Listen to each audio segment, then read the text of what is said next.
Chips, I'm just giving you an update on today's news. Doesn't look like medical workers are going to get their protective gear anytime soon. Governors are supposed to work on their own.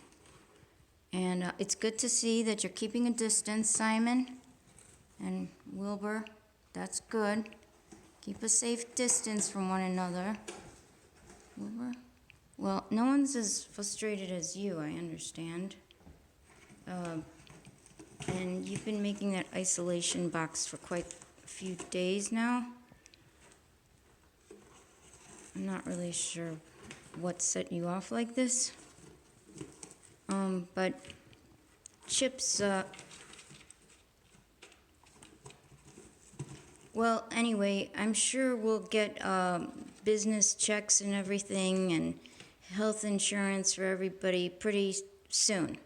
Soon. I'm sure everybody will be helped soon. So there's no need to be upset about anything or to hide away somewhere.